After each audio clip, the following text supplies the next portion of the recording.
আমাদের জন্য তো আল্লাহই যথেষ্ট, ওয়া নি'মাল ওয়াকিল, আর তিনিই সর্বোত্তম অভিভাবক।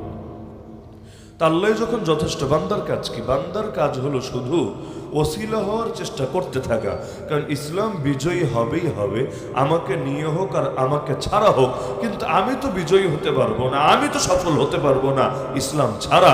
আল্লাহ কাউকে না কাউকে দিয়ে দিন বিজয়ের কাজ করিয়েই নেবেন। আল্লাহ নমরুদকে ধ্বংস করিয়েছিলেন, কোনো মানুষ তো লাগলো না। আল্লাহ ফেরাউনকে ধ্বংস করেছিলেন, বিশাল কোনো ব্যাটালিয়ন তো লাগলো না। আল্লাহ আব্রাহার হস্তি বাহিনীকে মাটির সাথে মিশিয়ে দিয়েছিলেন, কাউকে অস্ত্র ধরে তার মোকাবিলায় নামতে হলো না।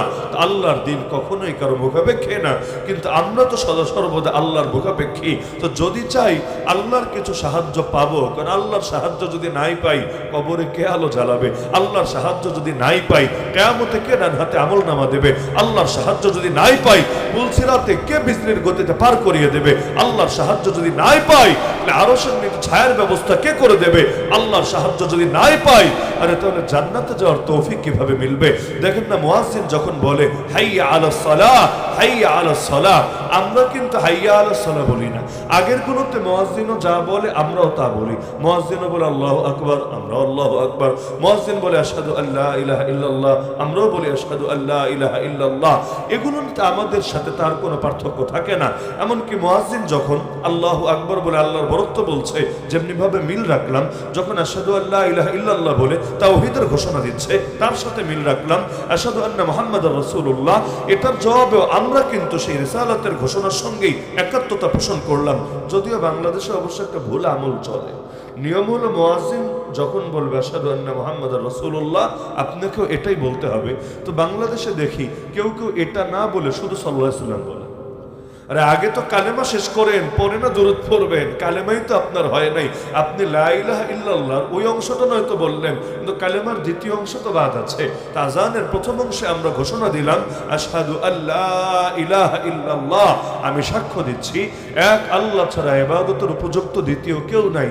সাক্ষী কিন্তু শেষ হয় নাই, কারণ আল্লাহর রব হিসাবে সাক্ষ্য দিলেই কালেমা শেষ হয় না, আরো একটা অংশ লাগে। সেটা হলো নবীকেও আল্লাহর রাসূল হিসাবে, আল্লাহ তাআলার সর্বশেষ পয়গম্বর হিসাবে স্বীকৃতি দেওয়া লাগে, সাক্ষ্য দেওয়া লাগে। তো মুয়াজ্জিন বলল আশহাদু আন্না মুহাম্মাদুর রাসূলুল্লাহ, আপনি বলেন না কেন? নাকি আপনি সাক্ষ্য দেন না নবী আল্লাহর রাসূল? যদি দেন তাহলে মুয়াজ্জিন যা বলে আপনাকেও এখানে তা বলতে হবে। এখানে এটা না বলে আপনি যদি শুধু দুরূদ পড়েন সাল্লাল্লাহু আলাইহি ওয়াসাল্লাম, এটা সুন্নাত হবে না, সুন্নতের বিপরীতটা হবে। কিন্তু এরপরের বাক্যগুলোতে মুয়াজ্জিন যখন বলে হাইয়া আলাস সালাহ, আসো নামাজের দিকে, তা আমিও কি মুয়াজ্জিনকে উল্টো ডাক দিব নাকি? হাইয়া আলাস সালাহ, বেটা মুয়াজ্জিন তুই আয় নামাজের দিকে।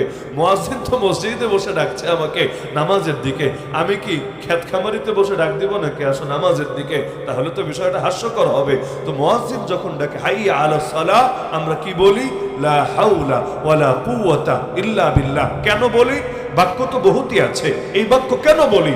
কারণ এই বাক্যের অর্থ হলো লা হাওলা, গুনাহ ছাড়ার কোনো শক্তি নাই, ওয়ালা কুওয়াতা, নেক আমল করার কোনো ক্ষমতা নাই, ইল্লা বিল্লাহ, আল্লাহর তৌফিক ছাড়া, আল্লাহর সাহায্য ছাড়া। তাহলে আল্লাহর তৌফিক আর সাহায্য ছাড়া আমার কোনো শক্তি নাই, কোনো সামর্থ্য নাই। তার মানে এটা প্রকারান্তরে আল্লাহর কাছে তৌফিক চাওয়া, যে আল্লাহ তোমার নুসরত না হলে, মুয়াজ্জিন তো ডাকছে আমাকে মসজিদে নামাজে, কিন্তু আমি পারবো না নামাজে যেতে, নামাজ পড়তে তৌফিক লাগে। যার তৌফিক হয় না তার মসজিদেও আসার সুযোগ হয় না। কত মানুষ ভালো হতে চায়, ভালো হতে পারে না, পাপ ছাড়তে চায়, পাপ ছাড়তে পারে না, সেও বোঝে না কেন আমি সফল হচ্ছি না, অথচ সে টের পাচ্ছে না আল্লাহ তার উপর খুশি না। আল্লাহ যদি খুশি হতো তাকে ঠিকই তৌফিক দিত, যে কোনো কারণে আল্লাহ নারাজ হয়ে গেছেন তার উপর, তাই তৌফিক হচ্ছে না। সৈয়দুনা হাসান বসরি রাহমাতুল্লাহ আলাইহি, তার কাছে এসে একজন প্রশ্ন করলো, হযরত আমি চাই তাহাজ্জুদ পড়তে, কিন্তু কেন যেন পড়তে পারি না, এক রাতেও আমি প্রস্তুতি নিয়ে ঘুমালো, আমি কেন যেন তাহাজ্জুদ এক রাতেও পড়তে পারি না। তিনি এক বাক্যে জবাব দিয়ে দিলেন, আরে পাগল, দিনের বেলায় আল্লাহকে নারাজ করা ছেড়ে দাও, রাতের বেলা আল্লাহই তোমাকে তার সামনে দাঁড় করিয়ে দেবেন। কারণ এই তাহাজ্জুদ মানে তো হলো আল্লাহর ডাকে সাড়া দাও, আল্লাহ আপনাকে ডাকছে। আরে বান্দা তোর কি লাগবে বল না, অনেক পাপ করেছিস, আমার কাছে ক্ষমা চা, আমি আল্লাহ তোকে ক্ষমা করে দেব। তাও দুনিয়ার নিকটবর্তী আসমানে এসে আল্লাহ ডাকতে থাকে, আরে বান্দা তোর কি পরিমাণ পাপ হয়েছে তুই বল না। তোর পাপ যদি সমুদ্রের ফেনা পরিমাণ হয়, আমার রহমত এর চাইতে আরো বেশি, তুই ক্ষমা চা, আমি তোকে ক্ষমা করে দেব। তোর রিজিক লাগবে, কত রিজিক লাগবে তুই বল না, আমি তোর রিজিকের ব্যবস্থা করে দেব। আরে তোর ঋণ আছে, তোর অসুস্থতা আছে, কি সমস্যা আছে তুই বল, আমি তোর সব সমস্যা সমাধান করব। আল্লাহ ডাকতে থাকে বান্দাকে, আর বান্দা ঘুমাতে থাকে নাক টেনে। কারণ ঘুম তো শুরুই হয় রাত 12টা-1টার পরে। ওই টাইমে যদি ঘুমায়, তাহাজ্জুদ দূরের কথা, ফজর নামাজটাই বা পড়বে কিভাবে? আল্লাহ ডাকে বান্দাকে, বান্দার সুযোগ হয় না, আল্লাহর ডাকে সাড়া দেবে। তা আল্লাহর ডাকে সাড়া দিতে চাইলে দিলের মধ্যে যে মহব্বতটা লাগবে, শক্তিটা লাগবে, ওইটাই তো আসে না। আসবে কিভাবে? আরে আল্লাহকে এত পরিমাণ নারাজ করে ফেলেছি। আরে আমি যদি আপনার নারাজ করে ফেলি, তাহলে আপনার বাসায় গেলে আপনি কথা বলতে চাইবেন না, আপনি এড়ায় এড়ায় চলবেন, এটাই আপনার কাছে স্বাভাবিক লাগবে। তাহলে আল্লাহরও যখন বান্দা নারাজ করে ফেলে, তাহলে ওই অবস্থায় আল্লাহ তাআলা তৌফিক দেয় না যে বান্দা তার সামনে গিয়ে দাঁড়াবে। এজন্য সাহায্য চাই, লা হাওলা ওয়ালা কুওয়াতা ইল্লা বিল্লাহ, হাইয়া আলাল ফালাহ। আরে আসো কামিয়াবির দিকে, সফলতার দিকে। আরে কোথায় কামিয়াবি খোঁজো? তোমার গাড়ি চালানোর মধ্যে কামিয়াবি নাই, তোমার দোকানদারির মধ্যে কামিয়াবি নাই, তোমার ক্ষেত খামারিতে কামিয়াবি নাই, তোমার হাটে ঘাটে মাঠে কোথাও কামিয়াবি নাই, তোমার রাজনীতি, তোমার দুনিয়াদারি, কোনো কিছুতে কামিয়াবি নাই। সফলতা আল্লাহর কাছে, সফলতা আল্লাহর ইবাদতে, সফলতা আল্লাহর ঘরে। যদি চাও জীবনে সফল হবে, আগে আল্লাহর থেকে কবুল তো করিয়ে নিবে। আল্লাহ যদি সফলতার দান নাই করে, তাহলে সফলতা তুমি হাসিল করবা কিভাবে?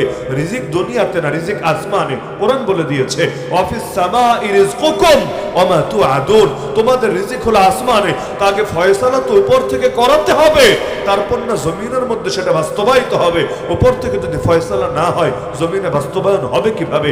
এজন্য মসজিদে ঢুকতেও দেখেন না দোয়া শেখানো হয়েছে, আল্লাহুম্মা ইফতাহ লি আবওয়াব রাহমাতিক, হে আল্লাহ আমার জন্য আপনার রহমতের সব কয়টা দরজা খুলে দেন। কিন্তু বের হওয়ার সময় কি দোয়া? আল্লাহুম্মা ইন্নী আসআলুকা মিন ফাদলিক, হে আল্লাহ আমি আপনার কাছে আপনার রিজিক চাই, আপনার অনুগ্রহ চাই। মিন ফাদলিক মানে মিন রিজকিক, হে আল্লাহ আমি তোমার কাছে তোমার রিজিক চাই। ঢোকার সময় রহমত চেয়ে ঢুকলো, বের হওয়ার সময় রিজিক চেয়ে বের হলো। কেন? কারণ রহমতের দরিয়ায় ডুব দিয়ে আল্লাহর থেকে রিজিকের ফয়সালা করাতে চাই। নামাজের সাথে রবের রিজিকের ওয়াদা আছে, ওয়া'মুর আহলাকা বিস-সালাতি ওয়াসতাবির আলাইহা লা নাসআলুকা রিজকা নাহনু নারযুকুক। নিজের ফ্যামিলিকে নামাজের আদেশ দেন এবং নিজেও নামাজের উপর জমে যান। আমি রিজিক চাই না আপনার কাছে, উল্টো আমি রিজিক দিব আপনাকে, কিন্তু নামাজকে আঁকড়ে থাকতে হবে। রিজিক পেতে চাইলে ইস্তাঈনু বিস-সাবরি ওয়াস-সালাহ, সাহায্য দরকার। আল্লাহর কাছে সাহায্য চাও সবরের মাধ্যমে আর সালাতের মাধ্যমে। এজন্য তো নামাজের সাথে প্রেম করতে হয়, মহব্বত করতে হয়। এমন মহব্বত, ওই যে আরশের নিচে যে 7 শ্রেণীর মানুষ জায়গা পাবে, এর মধ্যে এক শ্রেণী কারা? রাজুলুন কলবুহু মুআল্লাকুন বিল মাসাজিদ, দিলটা মসজিদের সঙ্গে লেগেই থাকে। এক ওয়াক্ত শেষ করে বের হয়, বের তো হতেই হবে, দুনিয়া তো কামাতেই হবে, কারণ তার উপরে তো অনেকের দায় চাপানো আছে, ফ্যামিলির কতগুলো মুখ তার দিকে তাকিয়ে আছে, কিন্তু দিলটা লেগে থাকে আবার কখন ডাক দেবে, আবার কখন মসজিদে ছুটে যাবে। অনেক মুরব্বীদেরকে আমরা এমন দেখেছি, রাতে কিছুক্ষণ পর পর তার ঘুম ভাঙে, তার শুধু মনে হয় এই বুঝে আজান হয়ে গেল, এই বুঝে জামাত শুরু হয়ে গেল, বারবার ঘড়ি দেখে, বারবার পেরেশান হয়। অবশেষে দেখা যায় ফজরে আজান হওয়ার আগেই মসজিদ এসে হাজির হয়েছে। যেন তো নেয়ামত না, এই যে দিলটা মসজিদের সঙ্গে লেগে থাকে, আল্লাহ কিয়ামতের দিন আরশের নিচে বান্দার ছায়ার ব্যবস্থা করে দেবে। এই কারণে নামাজের মহব্বত করা তো নবী তো বলেই দিয়েছেন, ট্রেনিং শুরু করতে হবে 7 বছরে। সন্তান 7 বছরের বাচ্চার উপর তো নামাজ ফরজই না, ও যদি অবস্থায় মরে আল্লাহ নামাজের জন্য আর কোনো প্রশ্নই করবে না। কিন্তু 7 বছরের বাচ্চাকে নামাজের আদেশ দিবা, 10 বছর হলে পিটাবা, কে পিটায়? এই সরাইলে যত মুসলমান আছে অভিভাবক, বাবা দাদা চাচা, কে সন্তানকে 10 বছরের বাচ্চাকে শাসন করে নামাজের জন্য? 10 বছর বাদ দেন, 20 বছরেরটাই তো করে না, 30 বছরেরটাই তো করে না। একটা দিনও যে ফজর নামাজ পড়ে না, এজন্য তো আর খাবার বন্ধ করে দেয় না, এজন্য তো আর গায়ে হাত তোলে না, অথচ বহুত বিষয়ে শাসন করে, কিন্তু এই যে নামাজ পড়ছে না এটা নিয়ে কোনো শাসন করে না। আরে পেটের খাবার দিলেই অভিভাবকের হক আদায় হয়, গায়ের পোশাক দিলে অভিভাবকের হক আদায় হয়। তোমার বাচ্চা যে জাহান্নামের দিকে ছুটে যাচ্ছে, তাকে রক্ষা করা তোমার দায়িত্ব মনে হয় না? অভিভাবক বানিয়েছেন যিনি, কিয়ামতের দিন অভিভাবকের দায়িত্ব নিয়ে প্রশ্ন করবেন তিনি। কুল্লুকুম রাইন ওয়া কুল্লুকুম মাসউলুন আন রাইয়াতিহি, ওই 10 বছরের বাচ্চা, আরে নামাজ ফরজ না, তারপর নামাজ নিয়ে পিটাতে হবে কেন?